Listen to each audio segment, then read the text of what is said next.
नमस्कार। Centre for ambition के इस यूट्यूब प्लेटफॉर्म पर आप सभी का स्वागत है।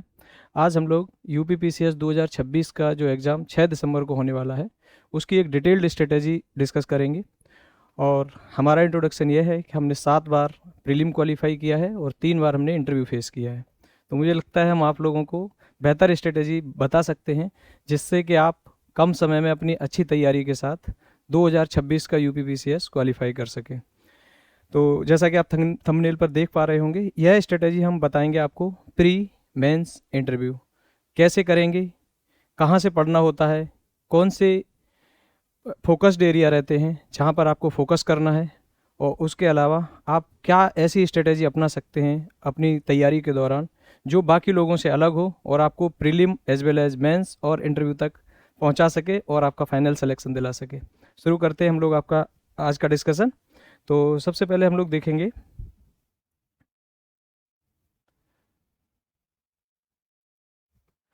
कि आप लोगों को, जो भी बच्चे अभी नए हैं, उन लोगों को विशेष रूप से जानना होगा कि ये एग्ज़ाम का पैटर्न क्या रहता है ना। तो पैटर्न के स्तर पर जब आप देखेंगे तो इसमें 3 लेवल पर हम चेक कर सकते हैं इसको। फर्स्ट जो स्टेज होती है वो प्रीलिम की स्टेज होती है। सेकंड स्टेज जो होती है वो मेंस के लेवल की होती है। और थर्ड स्टेज जो होती है वो पीटी पर्सनैलिटी टेस्ट, इसको इंटरव्यू भी बोलते हैं। कैसे करेंगे, किस स्टेज पर क्या पूछा जाता है, ये सारी डिस्कशन हम आज अपने इस डिटेल्ड स्ट्रेटेजी वीडियो के अंदर देखेंगे। तो सबसे पहले हम देखते हैं प्रीलिम के स्तर पर। प्री का जो एग्ज़ाम है ये आपको 2 पेपर देखने को मिलेंगे इसके अंदर। इसमें सबसे पहला जो पेपर होता है वो उस पेपर को जनरल स्टडीज़ 1 बोला जाता है, सामान्य अध्ययन प्रश्न पत्र प्रथम होता है। और जो सेकंड पेपर होता है वह सीसेट का पेपर होता है। इस जनरल स्टडीज़ पेपर 1 के अंदर 150 क्वेश्चन आपको आते हैं। ये question totally objective type question होते हैं और इसका टोटल जो मार्क्स होते हैं वो 200 मार्क्स होते हैं। ठीक है, उसी के अकॉर्डिंग जब सीसेट को हम देखते हैं तो इसके अंदर 100 क्वेश्चन आते हैं।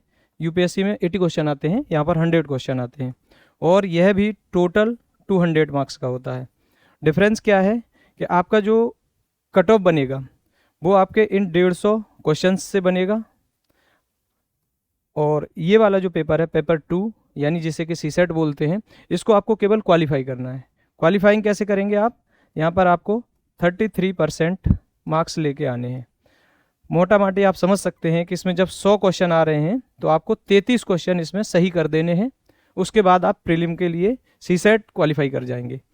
कट ऑफ आपकी यहाँ पर बनेगी। मैं आगे यह भी बताऊंगा आपको कि कितना स्कोर इसके अंदर सेफ रहता है।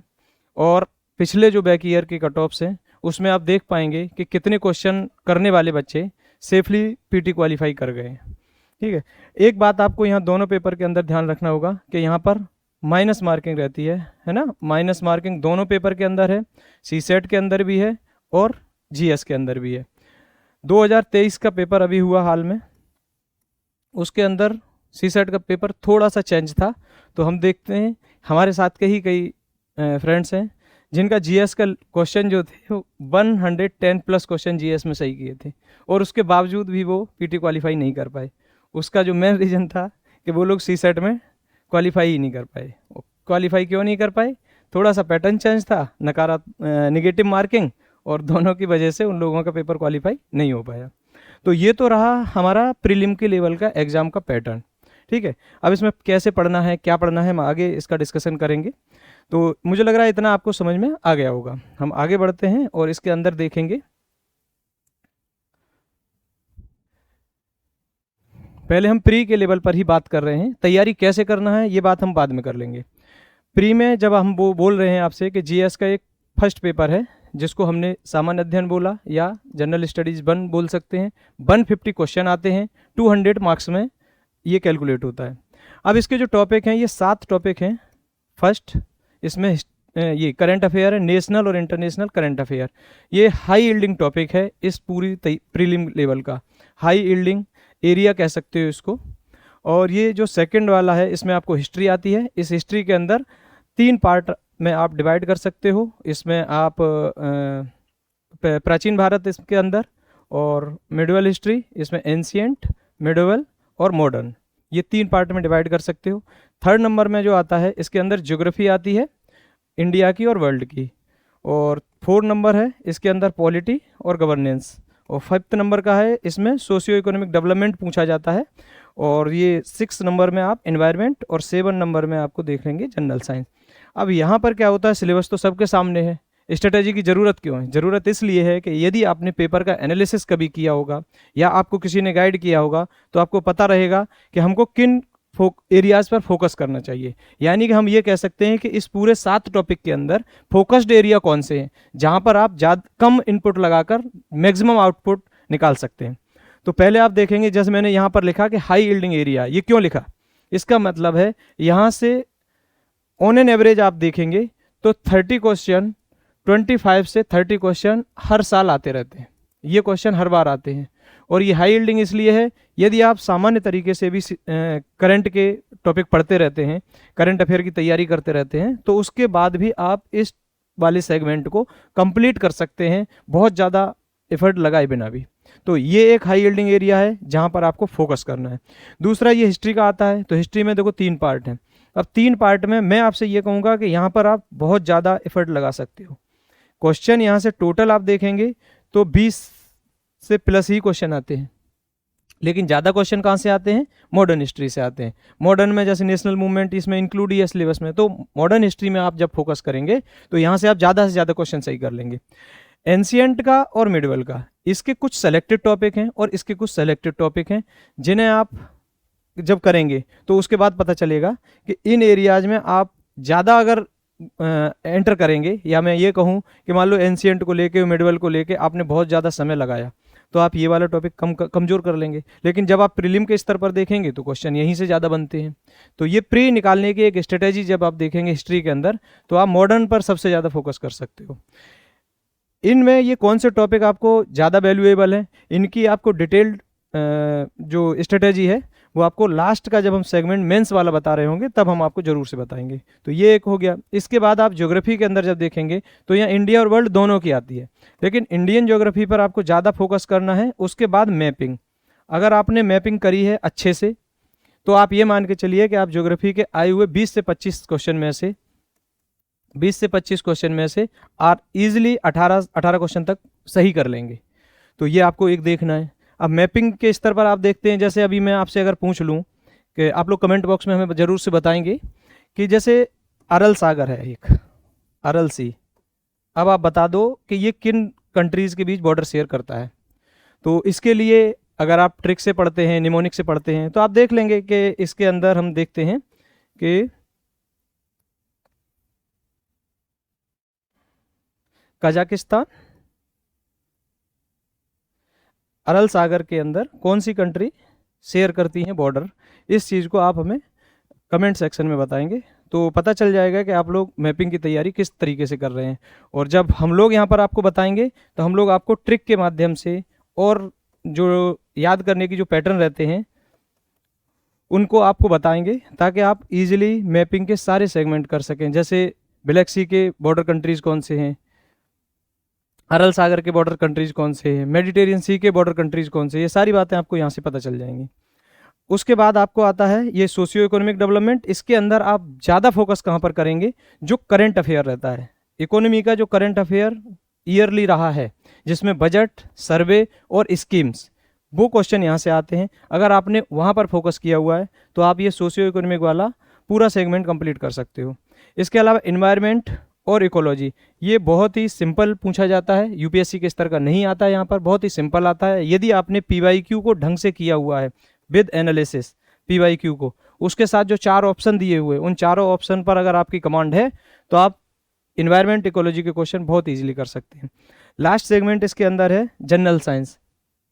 अब जनरल साइंस में आपको यहाँ पर बायो भी पढ़नी है, केमिस्ट्री भी पढ़नी है और फिजिक्स भी पढ़नी है, लेकिन फोकस कहाँ करना है? बायोलॉजी पर फोकस करना है। केमिस्ट्री के और फिजिक्स के कुछ सेलेक्टेड टॉपिक पढ़ने हैं। सेलेक्टेड टॉपिक कौन से हैं ये आपको हम बताएंगे आगे के डिस्कशन के दौरान। तो ये तो रहा आपका प्री का सिलेबस, जहाँ पर आपको खूब ज़्यादा मेहनत करनी है, और उस मेहनत के दौरान हमने आपको एरिया भी बता दिए हैं कि किन एरियाज़ पर आपको फोकस करना है। अब हम आगे जब देखेंगे तो सीसेट का जो पेपर आपको क्वालिफाइंग करना है, इसके अंदर भी अब कई बच्चों का, और विशेष रूप से ह्यूमैनिटी बैकग्राउंड के बच्चों का सीसेट काफ़ी डिस्कशन मतलब दिक्कत दे रहा है, क्वालिफाई नहीं कर पा रहे हैं। 2-3 साल से थोड़ा सा पेपर का पैटर्न चेंज हुआ है तो बच्चों को प्रॉब्लम हो रही है। इसमें भी मैं आपको यही बताऊंगा कि जैसे कॉम्प्रिहेंशन आते हैं, ये कॉम्प्रिहेंशन हिंदी और इंग्लिश दो आते हैं, हिंदी का और इंग्लिश का। अगर आप हिंदी ढंग से कर लें तो 20 क्वेश्चन तो यहाँ से आते हैं, पूरी हिंदी का आता है, इसके अंदर हिंदी का सिलेबस ये लिखा हुआ है यहाँ पर।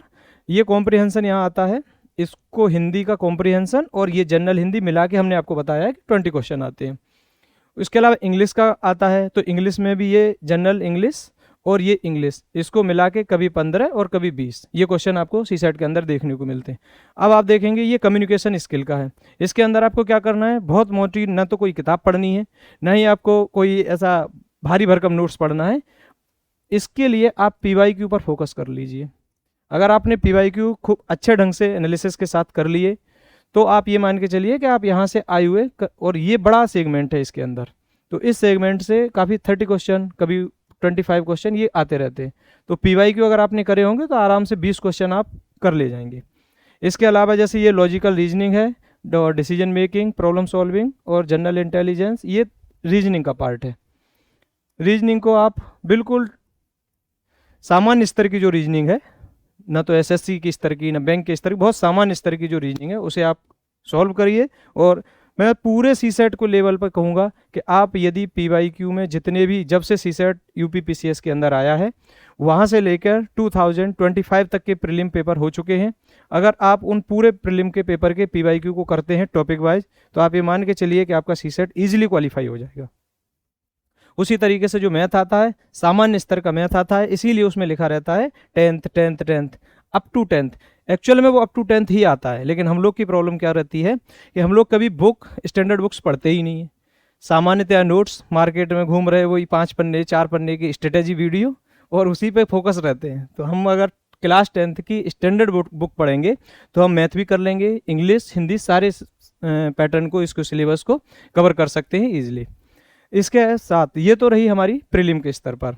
अब हम आगे देखेंगे इसमें जो इसका सेकंड स्टेज है, अभी मैं आपको अलग अलग बता रहा हूँ, एक्चुअल में इसकी तैयारी तो आपको इंटीग्रेटेड करनी है, और इंटीग्रेटेड कैसे करनी है मेंस के इस स्लाइड के ऊपर डिस्कशन करेंगे इसका। अब आता है आपका मेंस का सिलेबस, है ना।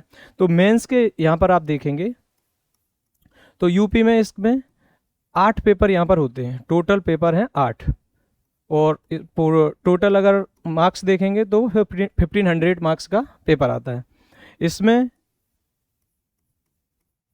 GS के पेपर हैं 6, और इसी के साथ एक पेपर है जनरल हिंदी का, और यहाँ पर इसी के साथ दूसरा जो सेकंड पेपर है वो है ऐसे का। ये 150 मार्क्स का आता है, और ये पेपर भी 150 मार्क्स का आता है।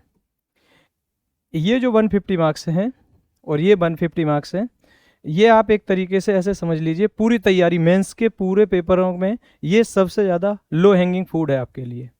अगर आपने जो मेंस के सिलेबस में डिफाइंड टॉपिक हैं, अगर आपने उस पर अपनी कमांड बना ली तो आप यहाँ पर 100+ मार्क्स बहुत ईजिली ला सकते हैं। हमारे भी इसमें 107 मार्क्स हाईएस्ट आए हुए हैं 2021 में, ठीक है। तो इसमें आपको बताएंगे जब आपकी क्लासेस स्टार्ट होंगी उसके दौरान बताया जाएगा कि आप हिंदी में कैसे तैयारी कर सकते हो, हिंदी की प्रॉपर आपको क्लास मिलेगी, ये आप देख सकते हो। उसके अलावा जब ऐसे का है तो इसके अंदर आपको 3 ऐसे लिखने होते हैं, ये A, B और C 3 सेगमेंट में ऐसे दिए रहते हैं। यहाँ पर 3 ऐसे आएंगे, उसमें से आपको कोई भी एक ऐसे लिखना है।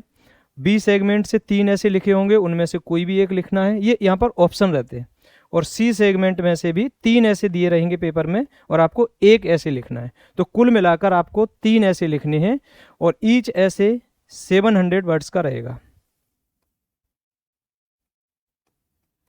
तो ये ऐसे का पेपर रहा। यहाँ भी अगर आप थोड़ी सी मेहनत करेंगे, यानी ऐसे लिखने का पैटर्न, ऐसे में आप कोटेशन, ऐसे की शुरुआत, ऐसे को कंक्लूड करने का तरीका यदि आप सीख लेंगे तो आप यहाँ पर भी 95 से प्लस मार्क्स आसानी से प्राप्त कर सकते हैं। ये 2 सेगमेंट ऐसे हैं कि ये आपकी रैंक बना सकते हैं, ये आपको बाहर होने से बचा सकते हैं, यानी क्वालिफाई करने के अलावा ये आपको सिलेक्शन से बाहर होने से बचा सकते हैं। तो ये तो इधर का मामला है। और आप जीएस के जो 6 पेपर आते हैं, इसमें जीएस का जो फर्स्ट पेपर है, इसमें आपको पढ़ना होता है हिस्ट्री, सोसाइटी और ज्योग्राफी। ये 3 टॉपिक यहाँ से आते हैं। कहाँ से पढ़ेंगे, कैसे पढ़ेंगे, इसकी आगे बात बताएंगे। इसी के बाद आपको, और ये जो जीएस के पेपर हैं ये 200 मार्क्स के पेपर हैं ईच। तो ये वाला जो टोटल हुआ ये हुआ 1200, और ये वाला जो टोटल हुआ ये हुआ 300। ठीक है, तो कुल मिला के ये 1500 का टोटल हो गया। इसके बाद जो जीएस का सेकंड पेपर है, इस पेपर में आपको पॉलिटी आती है, गवर्नेंस आता है, और सोशल जस्टिस आता है, और आईआर आता है। ये भी 200 मार्क्स का ही है। इस पेपर को आप ये समझ लीजिए कि यदि आप सही ढंग से पढ़ लेते हैं तो इस पेपर में अभी अमूमन मार्क्स कम ही आ रहे हैं। एक आयोग का पैटर्न भी रहता है ना, कोई पेपर अच्छा चल रहा होता है, कोई कम अच्छा चल रहा होता है। ये पेपर काफ़ी अच्छा है, स्कोरिंग है। जैसे मैंने आपको यहाँ पर एक लो हैंगिंग फ्रूट बताया हिंदी को लेके, उसी तरीके से हम मेंस के लेवल पर GS2 के बारे में भी बताएंगे। यहाँ पर हमने भी 128 मार्क्स अचीव किए हैं आउट ऑफ 200। इसके बाद जब आप GS3 में आते हैं, GS3 के अंदर जब आप देखेंगे तो इसमें आपको economy, environment, science and tech और इंटरनल सिक्योरिटी, ये टॉपिक आपको आते हैं। यदि आप पॉइंट टू पॉइंट सिलेबस के अंदर जो दिया हुआ है उसको लाइन बाई लाइन कंप्लीट करते हैं तो यकीन मानिए आप जो भी क्वेश्चन यहाँ पर आएंगे वो क्वेश्चन आप सारे क्वेश्चन कंप्लीट अच्छे ढंग से कर पाएंगे। इसी प्रकार से एक पेपर है इसके अंदर जीएस का 4th पेपर, ये एथिक्स का पेपर है। इस एथिक्स के पेपर के अंदर आपको 7 टॉपिक में सिलेबस डिफाइंड है। एप्टीट्यूड है, एटीट्यूड है, और 7 प्रिंसिपल दिए गए हैं एडमिनिस्ट्रेशन के, उसके अलावा थिंकर्स हैं। तो ये टॉपिक आप जब कर लेंगे तो आप इसका यूज, जैसे मैंने बार बार मैं एक टर्म यूज कर रहा हूँ इंटीग्रेटेड, मैं कुछ एग्जांपल से भी आपको समझाऊंगा।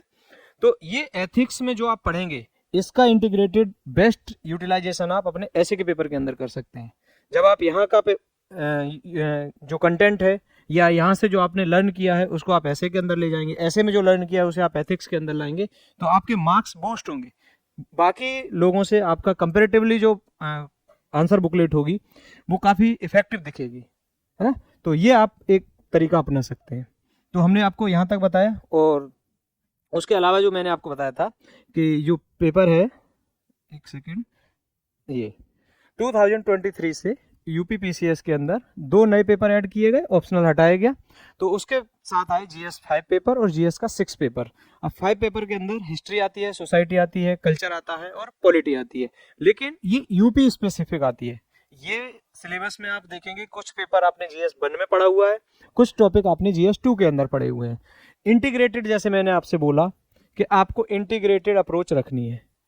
ये जो प्री मेंस इंटरव्यू है ये कोई अलग अलग पेपर नहीं, एक ही परीक्षा के 3 स्टेज हैं।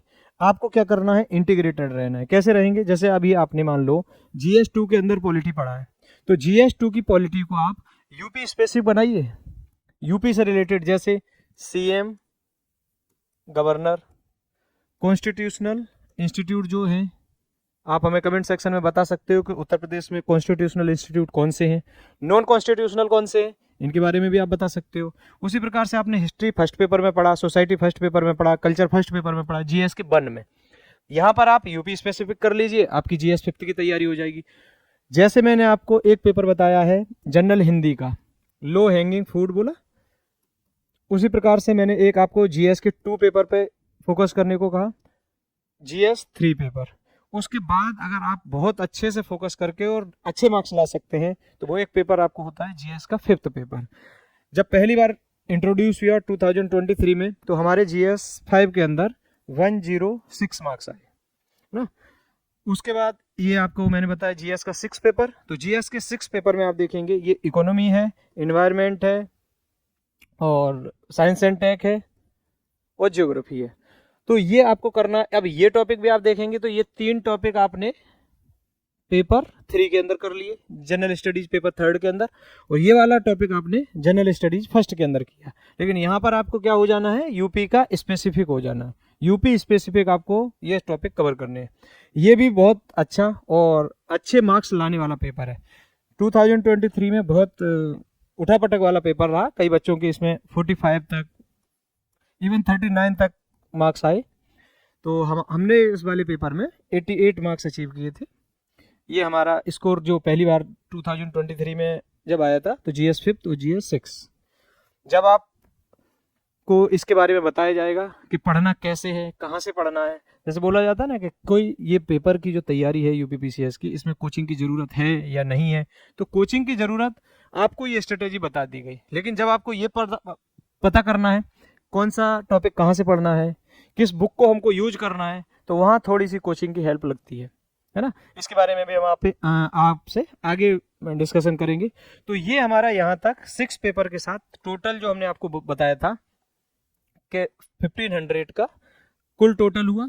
अब आप अगर देखेंगे तो कट ऑफ, यदि आप 750 प्लस मार्क्स लेके आते हैं तो आपको वैकेंसी के अकॉर्डिंग ये ऊपर नीचे हो सकता है, नीचे के चांस कम है, ऊपर जाने के चांस ज़्यादा है। 750 प्लस मार्क्स अगर आप मेंस में ले आते हैं तो आपको, अगर पोस्ट सही है तो आपको कोई ना कोई सर्विस आपको UPPCS में मिल सकती है। लेकिन यदि आप 800 से प्लस कर जाएंगे तो आपको जो आपकी ड्रीम जॉब है इस स्टेट लेवल के एग्जाम के अंदर, एक है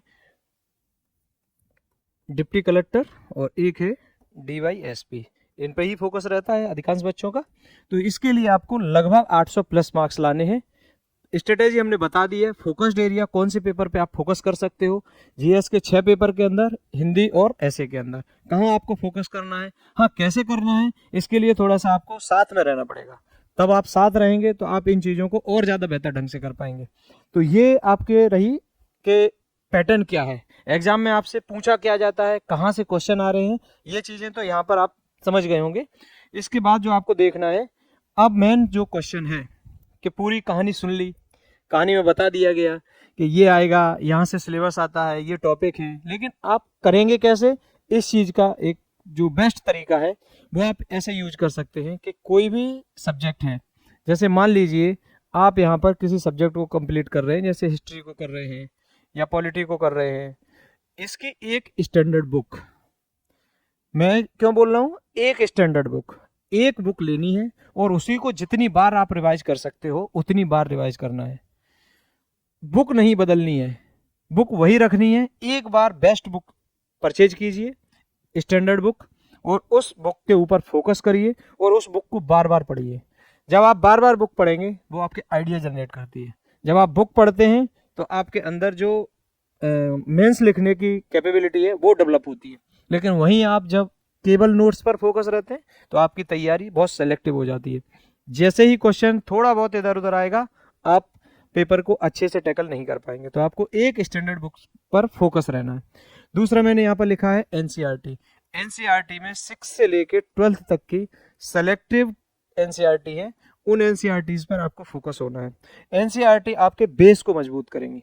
जब तक आपका बेस डेवलप नहीं होगा, या मैं ऐसे कह सकता हूं कि जब तक आपको बेसिक टॉपिक्स की समझ नहीं होगी, बेसिक कॉन्सेप्ट की समझ नहीं होगी, तो आप कैसे स्टैंडर्ड बुक को समझ सकते हैं। तो इसीलिए बोला जाता है कि आप 6 की बुक पढ़िए। जैसे मैं एक एग्जांपल से आपको बताऊं कि अगर मान लीजिए कहीं पर बेसिक स्ट्रक्चर लिख के आ रहा है, पॉलिटी के पेपर 2 में ये टॉपिक रहता है, बेसिक स्ट्रक्चर लिख के आ रहा है, तो आप NCERT से इसकी समझ विकसित कीजिए कि बेसिक स्ट्रक्चर एक्चुअल में होता क्या है। जब आप बेसिक स्ट्रक्चर को समझ जाएंगे तो इसी चीज को आगे ले जाके एडवांस लेवल पर या मेंस के स्तर पर आप देखेंगे तो आप इसको क्वेश्चन आ सकता है कि बेसिक स्ट्रक्चर की जो इंडियन कॉन्स्टिट्यूशन में है, बेसिक स्ट्रक्चर की जो अवधारणा है या जो कॉन्सेप्ट दिया गया है, इसका इम्पैक्ट क्या पड़ रहा है ना, इसने कैसे प्रभावित किया, भारतीय राजनीति को कैसे प्रभावित किया है। इस टाइप के क्वेश्चन आपसे यहाँ से जनरेट हो सकते हैं। इसमें मैंने फोकस किया है, 3rd पॉइंट है PYQ। ये आपके लिए ऐसे समझ लीजिए कि एक दिशा निर्देशन का जो कार्य करेगा, या सेल्फ गाइड, अपना स्वयं का जो एक गाइड है वो आपका है प्रीवियस ईयर क्वेश्चन। अब इसमें मैं इसका इंपॉर्टेंस आपको बताऊं तो pre as well as mains, इन दोनों ही स्तर पर आपको PYQ की ज़रूरत है और बहुत अच्छे ढंग से सॉल्व करने की ज़रूरत है। आप कोई भी लास्ट 10 ईयर से लेके मतलब जितनी अच्छी तैयारी उतना ही अच्छा रिजल्ट। यदि आप लास्ट में जितने क्वेश्चन हुए हैं, मैं तो कहूँगा लास्ट 20 ईयर के अगर आप PYQ सॉल्व करते हैं प्री के स्तर पर, तो उसके बाद आपने ये बुक स्टैंडर्ड कोई पढ़ी हुई है, NCERT पढ़ी हुई है और लास्ट 20 ईयर के PYQ किए हैं, तो आपका प्री कोई रोक नहीं सकता है ना। ये चीज़ आपको ध्यान रखना है। लेकिन पढ़ने का मतलब केवल पढ़ना नहीं है, मैं आपको यहाँ पर अभी बताता हूँ। उसी तरीके से आप मेंस के स्तर पर देखेंगे तो मेंस में भी PYQ का बहुत ज़्यादा इंपॉर्टेंस है। इसमें आप 2018 यहाँ से ये इस पैटर्न को फॉलो किया गया है से लेकर 2025 के पेपर तक हो चुके हैं। इन ईयर्स के क्वेश्चन पेपर लीजिए, आप उस पेपर को देखिए कि वहाँ कैसे क्वेश्चन बनाए जा रहे हैं। जैसे मैं इसका इंपॉर्टेंस बताता हूँ कि कई एक तो तरीका है, मैंने आपसे कहा कि ये आपका प्रकाश स्तंभ की तरह है, ये आपको लाइट दिखाने का काम करता है, दिशा निर्देशन करता है कि आपको जाना किस दिशा में। PYQ कई बार हमको रिपीटेड क्वेश्चन मिलते हैं, वो टेंडेंसी यहाँ पर बहुत ज़्यादा है। कुछ लोग कहेंगे कि नहीं रिपीटेशन खत्म हो गया है, मैं आपसे अपने एक्सपीरियंस से कहूँगा कि अभी भी ऐसे मान सकते हो आप कि 30 से 40% क्वेश्चन आपको रिपीटेड थीम के ऊपर ही देखने को मिलेंगे। पेपर उठाइए, चेक कर लीजिए, उसके बाद इसी स्ट्रेटेजी के ऊपर काम कर सकते हो। मेंस में आप देखेंगे एक तो थीम पता चलती है, दूसरा यहाँ भी रिपीटेशन है। जैसे मैं अभी का हाल का एग्जांपल दूं, 2018 में GS के फर्स्ट पेपर के अंदर सरदार वल्लभ भाई पटेल का भारत के पुनर्निर्माण में या जो देशी रियासतें थी उनके एकीकरण में भूमिका पूछी गई। उसी बात को 2023 या 24 के अंदर भी सेम क्वेश्चन को रिपीट किया गया। ये मैं एक एग्जांपल दे रहा हूँ, ऐसे ढेरों एग्जांपल है। ये इस तरीके से क्वेश्चन आपको रिपीटेड क्वेश्चन देखने को मिलेंगे।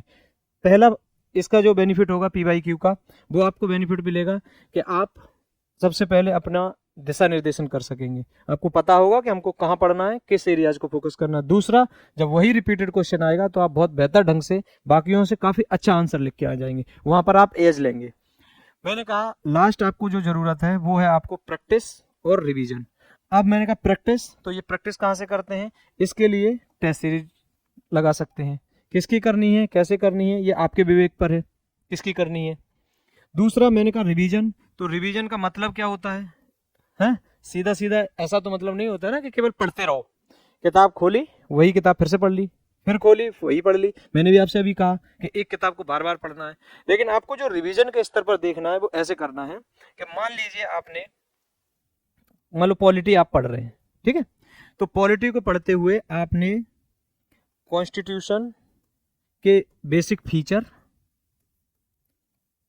और जो पार्ट 3 और 4 है ना, आप हमें कमेंट सेक्शन में बताएंगे कि भाग 3 और भाग 4 के अंदर किस विषय को इंक्लूड किया गया है। मान लेते हैं हम आपने कॉन्स्टिट्यूशन के फीचर्स, बेसिक फीचर्स और पार्ट 3 और पार्ट 4 पॉलिटी, ये इतने टॉपिक कर लिए। आप इसी पर जो फोकस्ड PYQ आए हुए हैं प्री के स्तर पर एज वेल एज मेंस के स्तर पर, सबसे पहले तो उनको सॉल्व करिए प्री मेंस। जब आप यहाँ से सॉल्व करेंगे तब आप देखेंगे कि हम कहाँ पर गलतियाँ कर रहे हैं, उन गलतियों को हम कैसे हटा सकते हैं, उसके बाद फिर से उसी किताब को फिर पढ़ेंगे। इस तरीके से रिवीजन होगा। रिवीजन का मतलब ये नहीं होगा कि आप केवल बुक उठाएं और बुक बस खोल के पढ़ रहे हैं, बार बार बुक पढ़ रहे हैं, नहीं। उसके साथ आपको इस तरीके के ये वाली स्ट्रेटेजी अपनानी पड़ेगी। इसको एक तरीके से रिवर्स इंजीनियरिंग बोलते हैं, है ना। रिवर्स इंजीनियरिंग कैसे, हम पहले क्वेश्चन देखेंगे, क्वेश्चन को सॉल्व करेंगे, जब हमसे वो क्वेश्चन सॉल्व नहीं होगा अगेन हम अपनी बुक के पास जाएंगे और हम उस बुक के पास जाएंगे या हमने जो शॉर्ट नोट्स बना के रखे होंगे हम उसके पास जाएंगे और फिर उसको कंप्लीट करेंगे। तो ये रिवीजन का जब तरीका आप अपनाएंगे तो कम समय में ज़्यादा आउटपुट आप निकाल सकते हैं, या ये कह सकते हैं कि आप जो भी पढ़ेंगे उसका बेस्ट यूटिलाइजेशन कर सकते हैं अपने एग्जाम को पास करने में। तो ये चीज़ आपको विशेष रूप से ध्यान रखनी है, ठीक है। अब इसके साथ ही जो हमने आपसे कहा था एक इंटीग्रेटेड अप्रोच हम बार बार आपसे बोल रहे थे, उसको हम थोड़ा सा बताएं, क्योंकि जिन बच्चों को सेल्फ स्टडी करनी है वो भी देख सकते हैं कि इंटीग्रेटेड अप्रोच में क्या करना होता है, कैसे आप अपनी स्ट्रेटेजी को रखेंगे। जैसे मैंने आपको बताया कि एग्जाम में एक स्तर प्री है, एक स्तर मेंस है और इसका एक स्तर है इंटरव्यू। इसको बोलते हैं पर्सनैलिटी टेस्ट ऑफिशियल लैंग्वेज में। मेन जो तैयारी आपकी रहती है पूरे परीक्षा में वो इसकी होती है। अगर आप मेंस को अच्छा कर लेते हैं तो प्री अपने आप हो जाएगा। प्री पे बहुत फोकस करो, नहीं करने की जरूरत होती है कि पता चला पूरे साल प्री ही पढ़ रहे हैं और प्री निकल जाने के बाद मेंस की पढ़ाई कर रहे हैं। आप ये मान के चलिए मेंस आपका लक्ष्य हो सकता है, लेकिन बहुत आपका अच्छा मेंस तो कभी नहीं हो सकता है। उसके बाद आप देखेंगे ये इंटरव्यू। अगर आपके मेंस में अच्छी पढ़ाई की हुई है, सारे टॉपिक कवर हैं, अच्छे बेसिक स्ट्रॉन्ग है, तो आप इंटरव्यू या पर्सनालिटी टेस्ट को बहुत आसानी से क्रैक कर सकते हैं। इसमें बहुत ज़रूरत नहीं होती, ये केवल आपका प्रेजेंटेशन है। आप किस तरीके से कोई चीज़ को एक्सप्लेन करते हो, किसी टॉपिक को, किसी विषय पर आपके क्या विचार हैं, ये चीज़ें यहाँ पर जज की जाती हैं। हमने भी 3 इंटरव्यू फेस किए हैं। 2021 का जो इंटरव्यू है हमारा, ये सेकेंड इंटरव्यू था हमारा। इसमें हमने 70 मार्क्स अचीव किए थे आउट ऑफ 100। अभी 2024 का इंटरव्यू हम दिए थे, मेरा फाइनल सिलेक्शन नहीं हुआ है, तो 2024 के जब मार्क्स आएंगे तो हम इसको भी आपके सामने एक्सप्लेन करेंगे। और तो ये बात हो गई। अब मेंस पहले पढ़ना है, उसके ही रिलेटेड टॉपिक का प्री का पार्ट करना है, उससे ही रिलेटेड ये वाली तैयारी आपको विशेष रूप से नहीं करनी है। ये तैयारी आपकी मेंस के रिजल्ट आने के बाद केवल प्रेजेंटेशन स्किल सुधारने की होती है, वो इजीली हो जाती है। हमने कहा इंटीग्रेटेड, अब उसका मैं एक एग्जांपल आपको देके बता देता हूँ। जैसे आप मान लीजिए कि कॉन्स्टिट्यूशनल अमेंडमेंट जो होते हैं, ये चीज आपको देखनी है ना, संविधान संशोधन। अब इसको जब आप प्री के स्तर पर पढ़ रहे होंगे तो आपको इसमें पढ़ना है ये किस आर्टिकल के अंदर आता है ना। फिर इसके बाद आपको पढ़ना होगा इसमें कौन सा पार्ट, किस पार्ट में लिखा गया है कॉन्स्टिट्यूशनल अमेंडमेंट को, किस आर्टिकल के अंदर आता है। ये बातें आप हमें कमेंट सेक्शन में बता सकते हैं, उससे आपके अलर्टनेस का पता चलेगा कि आपने कितने अटेंटिव ढंग से इस सेशन को सुना है। तो वो बात हम आपके कमेंट के माध्यम से जान सकते हैं। ये तो प्री का स्तर हो गया है ना। इसी में ही एक और बात आएगी कि इस कॉन्स्टिट्यूशनल अमेंडमेंट का जो प्रोविजन है ये कहाँ से लिया गया है। ये चीज आप प्री के स्तर पर पढ़ेंगे, लेकिन जब आप मेंस के स्तर पर इसी को पढ़ेंगे, अगर आप इतना ही पढ़ के छोड़ देंगे तो आप यकीन मानिए कि आप मेंस का सवाल तो लिख ही नहीं पाएंगे। केवल बेसिक सी बात है। अब जब मेंस के स्तर पर आएंगे तो इसमें आपसे क्वेश्चन बना के पूछा जा सकता है कि भारतीय संविधान के संशोधन की प्रक्रिया का वर्णन कीजिए, है ना। भारतीय संविधान में संशोधन की सीमाओं का यानी लिमिटेशन को एक्सप्लेन कीजिए। और ये यूपीएससी में आया हुआ क्वेश्चन है। कॉन्स्टिट्यूशनल अमेंडमेंट में कौन सी सीमाएं हैं, उसमें पूछा गया था स्ट्रक्चरल लिमिटेशन और प्रोसीजरल लिमिटेशन। ये 2 लिमिटेशन इसके अंदर पूछी गई थी। ये यूपीएससी का, मैं अगर सही ध्यान कर पा रहा हूं तो 2025 के मेंस का ये क्वेश्चन है। इसमें पूछा गया था ये जो भारतीय संविधान के संशोधन की प्रक्रिया है, इसके अंदर स्ट्रक्चरल और प्रोसीजरल, इन दोनों की क्या लिमिटेशन है, ये लिमिटेशन इसमें पूछी गई थी। आप चेक कर सकते हो उस क्वेश्चन को। तो जब आपने इंटीग्रेटेड ढंग से किया होगा, यानी सबसे पहले आपने मेंस के स्तर पर कॉन्स्टिट्यूशनल अमेंडमेंट को किया होगा, तो आप प्री के स्तर के ये चीजें आसानी से कर पाएंगे या नहीं कर पाएंगे। यही बात मान लो आपसे इंटरव्यू में कभी पूछ ली जाए तो आप आसानी से इसके आंसर भी कर पाएंगे। तो इंटीग्रेटेड अप्रोच का तरीका ये होता है, ना कि आपने एक 1 लाइनर किताब उठाई फॉर एग्जांपल ल्यूसेंट और आप पढ़ने लगे। उसमें ये तो पता होगा किस आर्टिकल के अंदर कॉन्स्टिट्यूशनल अमेंडमेंट दिया है, किस पार्ट के अंदर दिया गया है, कहाँ से प्रोविजन लिया गया, मिल जाएगा। लेकिन ये पार्ट नहीं मिलेगा। ये आपको कहाँ से मिलेगा, स्टैंडर्ड बुक से, एनसीईआरटी से। तो आपको इस तरीके से सारे सब्जेक्ट को पढ़ना है। दूसरा, इसी के तरीके से आपको ऐड ऑन करना है, वैल्यू एडिट करनी है। इसको मैं एक और एग्जांपल से बताता हूं। जैसे मान लीजिए आप पढ़ते हैं आरटीई एक्ट है, राइट टू एजुकेशन एक्ट। अब ये आप बेसिकली पढ़ेंगे कहाँ पर, सेकंड पेपर में, जीएस सेकंड के अंदर पढ़ेंगे। लेकिन अगर फर्स्ट पेपर के अंदर सोसाइटी में एजुकेशन से रिलेटेड अगर कोई बात आती है, वहां पर जब आप इसको ऐड करेंगे तो इसको भी इंटीग्रेटेड अप्रोच के अंदर लाएंगे। इससे क्या होगा, आपका पेपर जो बनेगा वो एडवांस लेवल पर आप आंसर लिख पाएंगे। तो ये चीज़ें आपको मूल रूप से ध्यान रखनी है। अब इसमें रोल आता है इंस्टीट्यूशन का, और विशेष रूप से आप जिस प्लेटफॉर्म पर हैं उस प्लेटफॉर्म पर हम देखेंगे यहाँ से कि अब आपको रोल देखना है कि CFA आपके लिए कैसे मददगार साबित हो सकता है, या CFA आपको क्या ऐसी हेल्प कर सकता है जिससे कि आप 2026 जो कि 6 दिसंबर को उसका प्रीलिम होने वाला है, उस एग्ज़ाम को आप इजी ढंग से क्रैक कर सकें। तो यहाँ पर एक बैच चल रहा है अभी, उसके अंदर अपकमिंग मंडे से जो क्लासेस शुरू हो रही हैं वो मिडिवल हिस्ट्री से आपको क्लासेस मिलना शुरू हो रही हैं। तो उन क्लासेस के लिए आप दिए गए हेल्पलाइन नंबर से पूछ सकते हैं, और इसमें 3 डेमो क्लासेस आपको फ्री में अवेलेबल कराई जाएंगी। तो आप वहाँ से आप इसकी सारी जानकारी प्राप्त कर सकते हैं। तो इस प्रकार से हम देखते हैं कि हमने जो स्ट्रेटेजी का आपके साथ वीडियो शेयर किया है, तो इसको आप एंजॉय करिए, और यहाँ से जो भी आप सीखते हैं उसको आप अपने व्यवहारिक जीवन में उपयोग कीजिए, ताकि आपका जो एग्ज़ाम है वो कम एफर्ट के साथ राइट डायरेक्शन में कंप्लीट किया जा सके। आपको ये पूरा वीडियो कैसा लगा इसके बारे में हमें कमेंट सेक्शन में ज़रूर से बताएं, ताकि हम भी आगे के जो सुधार हैं आपके दिए हुए सुझावों को नए वीडियोज़ के अंदर अपना सकें। Thank you.